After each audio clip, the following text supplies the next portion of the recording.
Of all the dangers looming over the world, the one that's getting the most focus is climate change. It's an issue of huge consequence, and unfortunately, it's almost impossible for the public to have a conversation about. It's wrapped in a dense layer of scientific blubber that makes layman discussions devolve to scientists say X versus other scientists say Y. I've spent over 300 hours trying to figure out a simple yes or no answer to should we fight climate change, and I still haven't figured things out.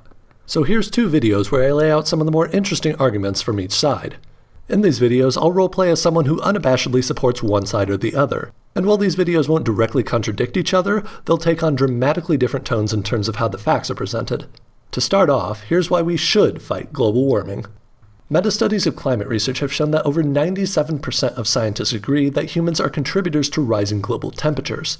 Rising CO2 levels have been documented right alongside rising heat levels in thousands upon thousands of academic reports, ranging in size from local meteorological observations to the Intergovernmental Panel on Climate Change, a huge scientific undertaking from dozens of countries with an annual budget in the millions. And all of this is wrapped around a simple premise.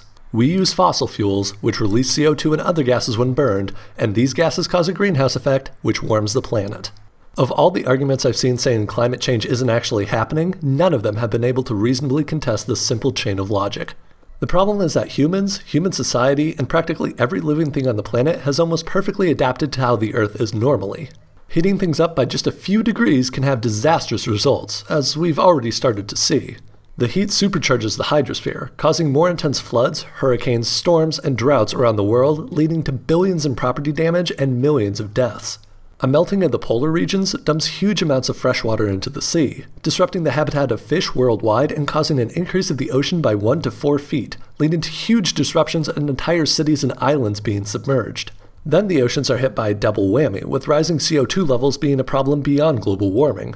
The CO2 sinks into the oceans and causes ocean acidification, which wreaks havoc on the pH level. The entire planetary marine ecosystem will have no escape from literally being bathed in acid. That's 70% of the world's surface that we rely on for rain, travel, and sustenance that's now being treated like a punching bag. This will mix with how global warming already hurts terrestrial life, and the cumulative effect could be disastrous. There could be catastrophic chain reactions of extinctions and further climate change, so what might start as shaving a few twigs off the tree of life could soon be taking a few thwacks at the stump. These changing water and biochemical landscapes will devastate food supplies and will undoubtedly cause resource wars. In fact, the CIA has already linked the rise of ISIS to the effects of global warming. And beyond all of this, there will be countless lifestyle changes that everyone will have to contend with, from more frequent heat waves to more expensive medicine that results from devastated tropical regions.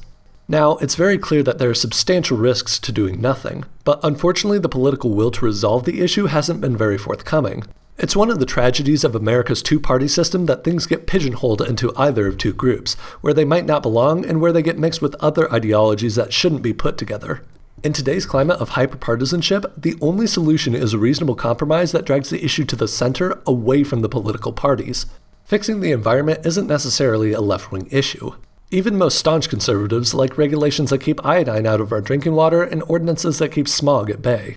But fixing the environment to a greater extent is seen as left-wing. Therefore, it's only fitting that the solution to a left-wing issue would come from the right. In economics, an externality is a cost that affects a party that didn't choose to incur it. For example, if a noisy factory sets up next to a residential area, the people around it now have to pay the psychological cost of hearing the nuisance and the monetary cost of lower property values. However, if a tax is placed on the noise pollution, it encourages the factory owner to take whatever actions it can to be less noisy, and the tax money can be given to the people to offset the damages. This is called internalizing the externality, and is the textbook way to solve harmful side effects with minimal government intervention. The same principle could easily be applied to CO2 emissions through a carbon tax. Simply apply a tax to every metric ton of CO2 emitted, and you can turn the problem into the solution.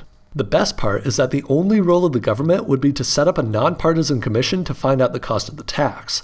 The solution to global warming would then be decided by the invisible hand of the free market. It wouldn't be Washington bureaucrats subsidizing a particular renewable energy company that they have a stake in, or aggressive regulations saying you could only pollute so much.